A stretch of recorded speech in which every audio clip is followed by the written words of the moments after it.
बिस्मिल्लाहिर्रहमानिर्रहीम। अस्सलाम वालेकुम। इसारा का सलाम कबूल कीजिएगा। इसारा ने यूट्यूब चैनल, फेसबुक पेज पे मैं आपको खुश आमदीद कहता हूँ। आपसे दरख्वास्त है मेरे चैनल को ज़रूर सब्सक्राइब कीजिए। सवेर दा नूर वेले दा तड़का है, सब्सक्राइब करेंगे बरकत पड़ेगी। और अल्लाह ताला आपको अपनी हिफ्ज़ मान में रखे, शाद आबाद रहें। ये इतवार का दिन आपकी ज़िंदगी में आराम सुकून लेके आए और इस तरह का सुकून आपको पूरी ज़िंदगी मिले। मतलब ऐ नहीं मैं कह रहा कि थोड़ी काम तो ही छुट्टी हो जाए, मतलब ये कि आप जिस काम में भी हाथ डालें सोना हो जाए, जिस जगह पे पैर रखें सरसब्ज़ शादाब हो जाए। अल्लाह ताला आपके तवस्सुत से आपके इर्द गिर्द के जो लोग हैं उनकी ज़िंदगी में अल्लाह ताला आसानियाँ अता फरमाए और आप हमेशा खैर व बरकत का बाइस बने। आज इतवार है, 26 जुलाई है, 11 सफ़र है और 10 सावन है। आज के दिन ठंडा ठंडा दिन है, बारिश हो रही है चारों तरफ। लाहौर पंजाब बारिश में डूबा हुआ है और सूरत हाल ये कि नवाज शरीफ साहब जब ज़रा बिलावल भुट्टो को ये कहते हैं कि जनाब ये कश्मीर जो है ये कश्मीर नहीं है, ये कश्मीर है और आप जनाब अली से कश्मीर बनाने चलें, तो आज मेरा भी दिल कर रहा है मरीम साहिबा को कहूँ कि मरीम साहिबा ये मीरपुर नहीं है जहाँ बैठे हैं, शरकपुर है। शरकपुर का भी हाल वही है जड़ा मीरपुर का हाल हुआ है। और पूरे पंजाब में जो है ना बारिश होने का 30 स्पेल आज से शुरू होने जा रहा है। और अफसोस की बात यह कि पिछली दफ़ा जब सैलाब आया था पंजाब में, तब पंजाब की माँ जापान बैठी थी। अब अगर बारिशें शुरू हुई हैं पूरे पंजाब में, तो पंजाब की माँ जाके बैठ गई है कश्मीर में। यानी साडा कोई वाली वारस नहीं। मैंने ये कहीं बात की तो उन्होंने कहा जी वो कश्मीर से बैठ के मॉनिटर करनी है सूरत हाल। तो मैं क्या फिर वाशिंगटन पूरा पाकिस्तान की सूरत हाल मॉनिटर करता है, वाशिंगटन को तुसी कि ना पाकिस्तान दा दे दो सारा दर्जा वर्जा, अगर अब मॉनिटरिंग से ही होती है। जी शहबाज शरीफ साहब जो हैं वो पानी बूट पहन के उतर जाते थे। मैं क्या उतरना एडा इम्पोर्टेंट नहीं है, पार्ट ये है कि आप पानी पे उतरते थे, पानी क्यों नहीं उतरता था। वही खड़ा हुआ है पंजाब का पानी, पूरा पंजाब आपने कंक्रीट कर दिया। एनीवे मेरा आज का जो वीलॉग का इम्पोर्टेंट वेरी इंपॉर्टेंट इशू है वो ये है कि जो 5 अगस्त की तहरीक है, पीटीआई वाले कैसा सोच रहे हैं, इमरान खान के चाहने वाले कैसा सोच रहे हैं। इमरान खान के एक चाहने वाले ने तो एक नारा ही बड़ा खौफनाक लगा दिया। उन्होंने कहा जी इमरान का जो गद्दार है वो मौत का हकदार है। अब मैं इस बात के साथ नहीं खड़ा हुआ, लेकिन ये जो जज्बात हैं, और ये कोई आम आदमी नहीं कह रहा, कोई वर्कर नहीं कह रहा, पीटीआई का एक बड़ा अहम तरीन रुकन असम्बली जो है ना उसने ये नारा लगाया है कि अगर मुझे खुदा की कसम इमरान खान ये नाम बता देता कि कौन कौन गद्दार है, मैं उनको कत्ल कर देता। ये बहुत बड़ी बात है। क्या गेम पड़ी है, इस पर बात करूंगा। अलीमा खान हमने क्लियर कह दिया भाईजान 5 अगस्त फाइनल डे नहीं है, 5 अगस्त सेमीफाइनल है, फाइनल उसके बाद होगा और फाइनल इस बार अडयाला पे होगा।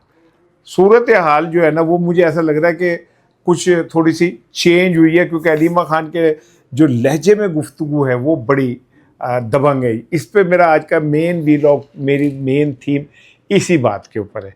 लेकिन उससे पहले कल पीपल्स पार्टी ने जो दरख्वास्त दी हुई थी मीनार पाकिस्तान में जलसे की, कल नहीं था जलसा लेकिन उन्होंने तैयारी के लिए कहा यह जाता है कि जी पीपल्स पार्टी के जो यहाँ लाहौर में ऑफिस है उसके ऊपर पुलिस ने रेड की और वहाँ से बंदों को गिरफ्तार कर लिया, उन पर पर्चा हो गया, उनके ऊपर तशद्दुद का निशाना उन्हें बनाया गया। सजाद अनवर साहब मेरे बड़े प्यारे दोस्त हैं, बड़े अच्छे सहाफ़ी हैं और बड़े शानदार। मेरे साथ उसका बड़ा पुराना 1995 से खबरें से हमारा क्या कहते हैं एक याराना है, उसके ख़िलाफ़ भी सुना है को पर्चा वर्चा हो गया। मैं शदीद मजम्मत करता हूँ कि सहाफ़ियों को अब आपने भेड़ बकरी समझ लिया है। आप जिसमें मर्ज़ी पर्चा कर लें, जिसे मर्ज़ी उठा के ले जाएं, जिससे मर्ज़ी गिरफ़्तार कर लें, को पूछने वाला ही नहीं है। लेकिन पीपल्स पार्टी के साथ क्यों हो रहा है ऐसा, इसके ऊपर मैं आपसे बात करूँगा। पहले आ जाए डी चौक की तरफ। तो डी चौक कहाँ से आ गया यार, मेरे मुंह से हर गाली जिसे तो डी चौक निकलता है। अब अलीमा खानम जो हैं वो निकली हुई है स्ट्रीट मूवमेंट पे, उनके साथ इकबाल आफरीदी भी स्ट्रीट मूवमेंट पे हैं, जुनेद अकबर भी हैं। पंजाब में भी कहीं कहीं स्ट्रीट मूवमेंट के ऊपर काम हो रहा है। बल्कि जब डॉक्टर अज़मा साहिबा से ये पूछा गया कि पंजाब में स्ट्रीट मूवमेंट पे काम क्यों नहीं हो रहा, तो उन्होंने खामोशी इख्तियार की, इस बात का जवाब नहीं दिया। ये इस बात की अलामत है कि पीटीआई पंजाब से तो बिल्कुल मायूस हो चुकी है। पंजाब की क़यादत ने ये साबित कर दिया कि जो हम पे एक इल्ज़ाम लगता है ना कि हम ताकत के सामने नहीं खड़े हो सकते, वो इल्ज़ाम 100% सही है। इसमें भी कोई शक नहीं है कि पंजाब में जितनी मार पंजाब के वर्कर ने खाई, किसी सूबे में नहीं खाई। मैंने ज़ियाउल हक का ना मार्शल भी देखा हुआ है। मैं वो बहुत छोटा था, ऐसा समझना कि मैं बहुत ही पुराना। मैंने वो छोटा सा था, मुझे अच्छी तरह याद है कि पीपल्स पार्टी के वर्कर छुपते फिर रहे थे, उनके घर रेड हुई, मेरे इलाके में ही कुछ लोगों को पकड़ के ले गई पुलिस, और फिर कोड़े भी मारे गए, शाही किले में भी रखा गया। It was for a certain period. उसके बाद चीज़ें आहिस्ता आहिस्ता आहिस्ता आहिस्ता खुलना शुरू हो गई। लेकिन पंजाब में पिछले 4.5 साल में मुसलसल जो जबर किया जा रहा है, पाकिस्तान की मेरा ख्याल है पूरी तारीख में इस तरह का जबर कभी देखने में नहीं आया। 9 मई के नाम पर जिस तरह पुलिस ने लोगों के घरों में घुसी, तोड़ फोड़ की, वो जान के अंदर घुस के एसओपी था कि कीमती चीज़ें तोड़ दें। उसके क्या क्या था, एक नफसियाती एक असर कि अगर आप किसी को पकड़ के ले जाते, साथ वालों से कहते हैं जी फड़ के ले गए, वो एक दफ़ा सुन के बात उनके लिए वो हो जाती है। लेकिन जब वो रोज़ गुजरते हुए देखते हैं दरवाज़ा टूटा हुआ है, दरवाज़ा नया लग रहा है, अंदर शीशे नए लग रहे हैं, सीसीटीवी के नए दोबारा लग रहा है, ये कोई एक दिन का काम नहीं होता, कई दिनों का काम होता है। इसके इम्पैक्ट जो पूरे इलाके में पड़ते हैं वो ये होते हैं कि यार हम अपना घर कैसे तोड़वा दें भाई, इस तरह की कोई हरकत करके। पंजाब पुलिस ने, मैं इस बात का चश्मदीद गवाह हूं कि 9 मई के नाम पे लोग करोड़पति हो गए पुलिस वाले। मैंने एक आपको छोटा सा वाकया सुनाया था कि अब एक पुलिस वाले के जब कमरे में उन्होंने कहा जी तो पक्खा लगा सी एसी चल रहा है, उनका मैं एक जगह छापा मारा तो कुछ नहीं बोला, एसी तो आर के लिए है। इस सतह के ऊपर फिर खवातीन के साथ जो ज्यादती हुई, जिस तरह खवातीन की बेहुरमती हुई, अभी नहीं कोई बोलेगा, तारीख अभी नहीं बोलेगी। अभी ना वो लोग बोलेंगे जिनके जबान जो है ना गुंग हो गई है, क्योंकि उनकी मौजें लगी हुई हैं। बड़े बड़े चैनल दे विच तनख्वाहां, बड़ी बड़ी तनख्वाहां, सैर सपाटे, दौरे, मरात, उनको तो आप समझ लें कि वो कभी भी नहीं बोलेंगे। जो थोड़े बहुत बोलने वाले हैं उन वो डर डर के मुल्क से चले गए। जो एक कदा रह गया है उनकी बेचारों की आपको अंदाज़ा नहीं कि किस मुश्किल और किस तकलीफ़ और किस उससे गुज़रते हैं। आपके सामने बैठे हुए जो लोग आज भी हक की बात बुलंद करते हैं, मौजूदा हुकूमत के जुल्म और सितम पे बात करते हैं, आपको अंदाज़ा नहीं है कि कितने बड़े रिस्क लेके वो ये सारा कुछ कर रहे थे। पंजाब में मरियम साहबा ने एक ऐसी खौफ की फ़िज़ा कायम की कि पंजाब, और उसकी रीज़न ये कि अभी भी आज जब ये 5 अगस्त आएगा, आप देखिएगा पंजाब में छापों का सिलसिला शुरू हो जाएगा। लिस्टें बनी हुई हैं, वर्करों के नाम, उनके एड्रेस, और वो कब तक कोई वर्कर जो है छुपता फिरेगा, नौकरियां छोड़ के बैठ जाएगा, कहाँ जाएगा वो। पंजाब हुकूमत ने एक बड़े मुनज़्ज़म अंदाज में खौफ इतना फैलाया पंजाब में कि आज पंजाब की अपनी क़यादत बेचारी सारी कंप्रोमाइज है। वो एक एक बंदे के ऊपर 100 तो पर्चे दर्ज है, MP अरकान असम्बली के ऊपर। फिर उसके बाद जो क़यादत थी, हमाद अज़हर जैसे लोग, वो अपने बेचारे मुफादात, खौफ, मसाइल, कंप्रोमाइज़ की वजह से होकर साइड पे बैठ गए। सारा कुछ जो होना है KP में होना है।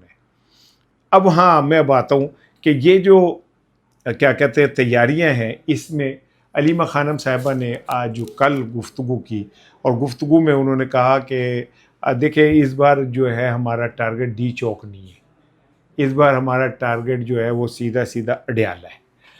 अब अगर आप इस बात को समझें कि वहाँ से एक मोब अलीमा साहिबा इकट्ठे करने में कामयाब हो जाती हैं, और वो जो जलसा है वो भी उन्होंने बाहर निकाल दिया है, और वो जलसा ऐलान कर देता है कि हम अडयाला की तरफ जा रहे हैं, तो सिचुएशन क्या होगी। अलीमा साहिबा ये कह रही हैं कि मैंने वर्कर्स को इस सतह पे मोबिलाइज कर दिया है कि वो बाहर निकलेंगे। अब लीडरशिप भी अपने वर्कर को देख के थोड़ा थोड़ा हिम्मत बांध रही है, जो डर रही है। अलीमा साहिबा ने कहा कि ठीक है, ये जो लीडरशिप है ये एजेंसियों के हाथों खौफजदा है। उन्हें खाली खौफजदा नहीं है ना, 10,000 तो इनके इश्यूज़ है जो एजेंसियों के हाथ में हैं, 10,000 मामलात हैं जो इनकी कमज़ोरियाँ जो इन्होंने फाइलें दिखा देती जाती हैं, कुछ को उनके कुछ और दिखा दिया जाता है कि ये देखें जी। तो वो कंप्रोमाइज़ तो है। कारोबार लोगों के ख़त्म हो गए, पंजाब में बेड़ागरक हो गया बहुत सारे लोगों के कारोबार का। मुझे इल्म है कारखानों को ढा दिया गया, कारखानों को ताले लगा दिए गए, वर्कर चले गए, खेतों के साथ में पता नहीं क्या क्या कुछ हो गया। तो क़यादत जो लड़ना चाहती है वो भी खौफ का शिकार हो गई।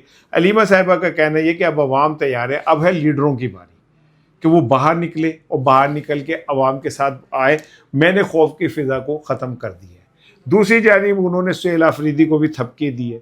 ज़ाहिर जहानत यही है। अब सुहेल अफरीदी जितना थोड़ा बहुत है उन्होंने भी हथों गुआ दिए।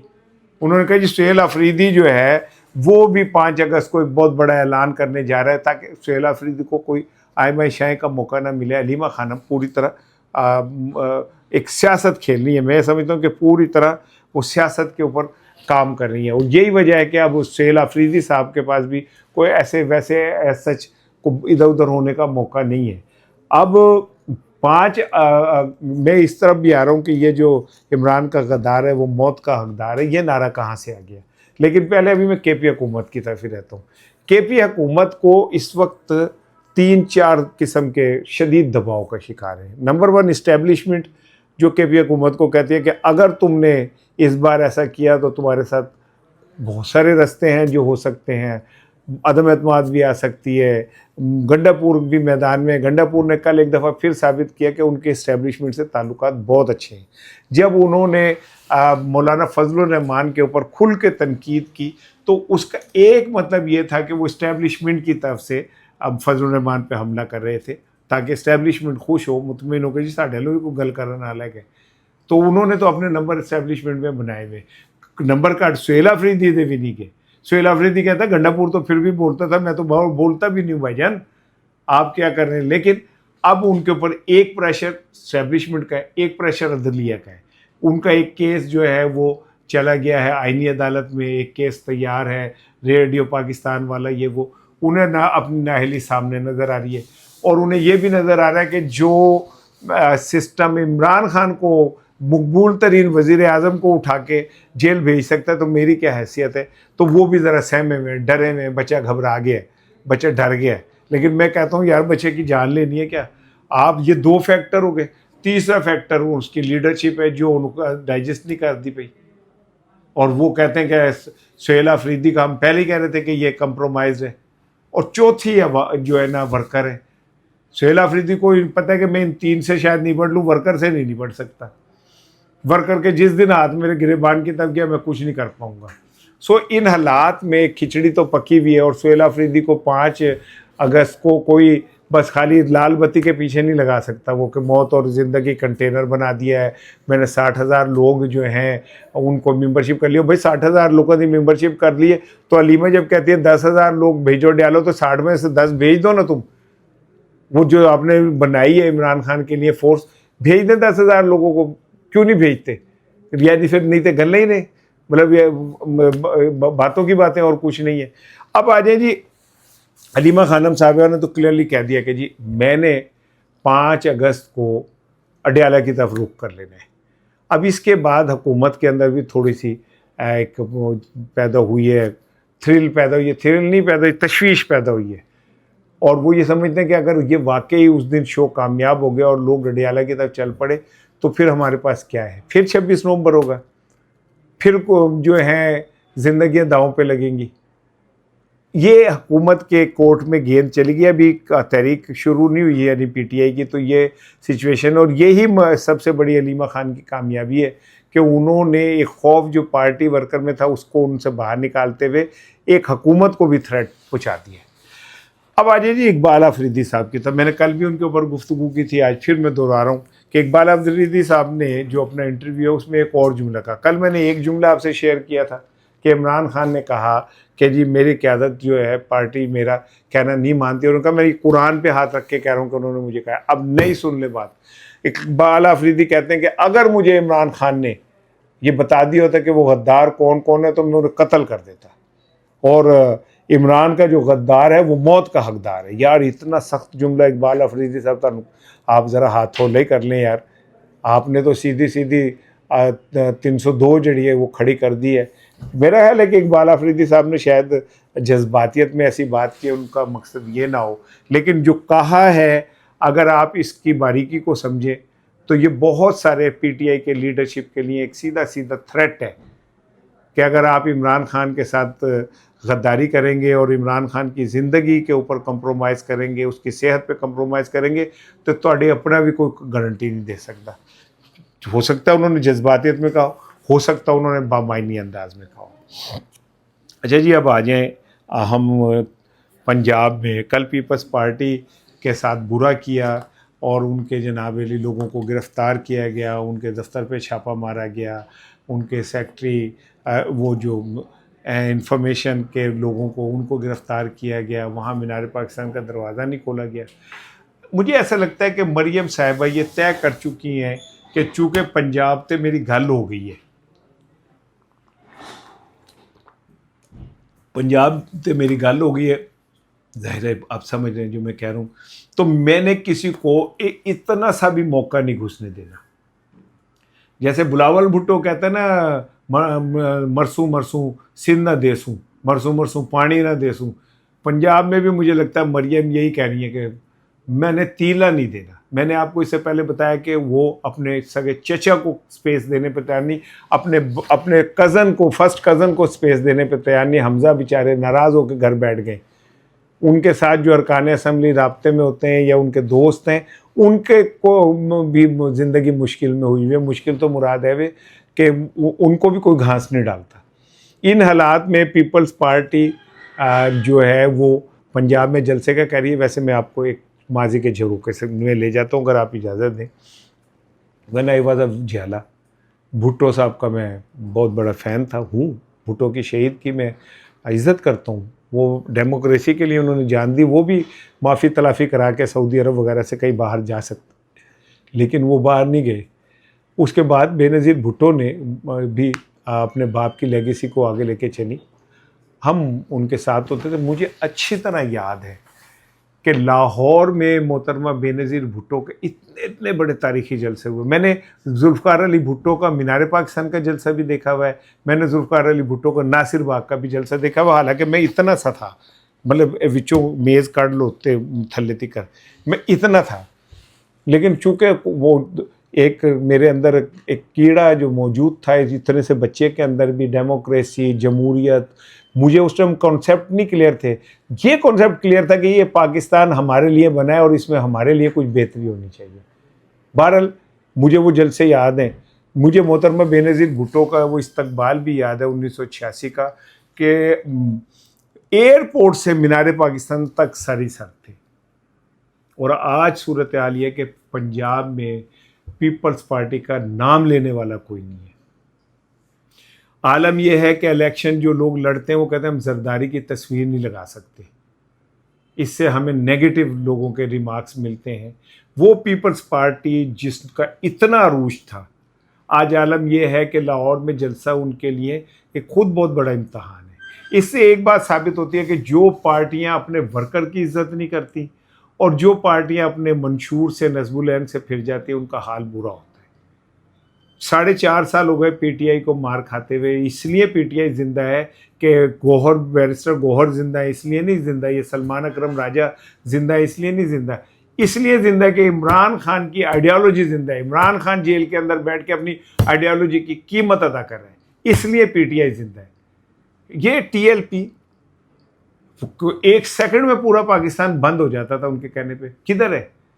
2 दिन नहीं झल सकी स्टेट की आगे। और ये पीटीआई 4.5 साल से स्टेट का तमाम जुल्म जो है, तमाम जबर जो है वो सह है और खड़ी हुई अपनी जगह पे। ये इस बात की अलामत है कि अगर आपका लीडर का आइडियालॉजी ज़िंदा है और उसका फ़लसफ़ा ज़िंदा है तो दुनिया की कोई ताकत आपकी पार्टी को नहीं हरा सकती। अच्छा जी, तेल की कीमत के हवाले से रोज़ 4 रुपये, 5 रुपये, 3 रुपये तेल बढ़ रहा है। वो एक ना शख्स था, वो ट्रेन में बैठा हुआ था, वो हर स्टेशन पे उतरता था, जाके नई टिकट लेता था, अंदर आके बैठ जाता था। फिर वो जब 4-5 स्टेशन पे उतरा, टिकट लेके आया, तो एक बंदे ने कहा कि यार तू हर स्टेशन पे उतरता है, जाके टिकट लेता है, वापस आ जाता है, ये क्या चक्कर है? कहता मैंने डॉक्टर ने लंबे सफ़र तो मना किया है, लिहाजा मैं छोटे छोटे सफ़र कर रहा हूँ। भाई आपने जिस तरीके से पेट्रोल को फिर 350 पे लेके गए हैं शहबाज शरीफ साहब, मुझे लगता है वो पत्थर कोहमालिया से भी बड़ा हो गया जो आप अपने सीने पे रखते थे। अल्लाह आपके सीने पे रहम करे। पता नहीं उन सीना आपका धक धक करने लगा, मुरा जी डरने लगा, कह भी रहा है कि नहीं कह रहा। लेकिन जिस तरह आपने पाकिस्तानियों के साथ किया, ऊपर से लतीफ़े सुन ले। वो साढ़े एक वज़ीर ख़जाना लतीफ़ा जिसके मुतालिक मोहसिन बेग साहब ने पता नहीं क्या कह दिया था कि चैनल को भी नोटिस आ गया पैमरा का, और एंकर को भी आ गया, और मोहसिन बेग साहब को, मोहसिन बेग साहब की तरफ तो खैर कोई आँख उठा के नहीं देख सकता भाई, साफ बात जो है उनके किसी की मजाल नहीं है कि उनकी तरफ देखे। लेकिन मोहसिन बेग साहब ने पता नहीं क्या कह दिया था कि ये क्या मशरूब और क्या और यूं और वो, या आज मुझको क्या हुआ, मुझको यारो माफ़ करना। वो फरमा रहे हैं कि हमने आम आदमी के लिए आसानियाँ पैदा कर दी हैं भाईजान। औरंगज़ेब साहब हाथ जुड़े ने मेरे, मैंने माफ़ कर दो। अगर ये आसानियाँ है ना तो भाईजान ये अपने पास रखें। खुदा की कसम लोगों की ज़िंदगी बहुत मुश्किल में है। इंशाल्लाह आपसे शाम को बात होगी।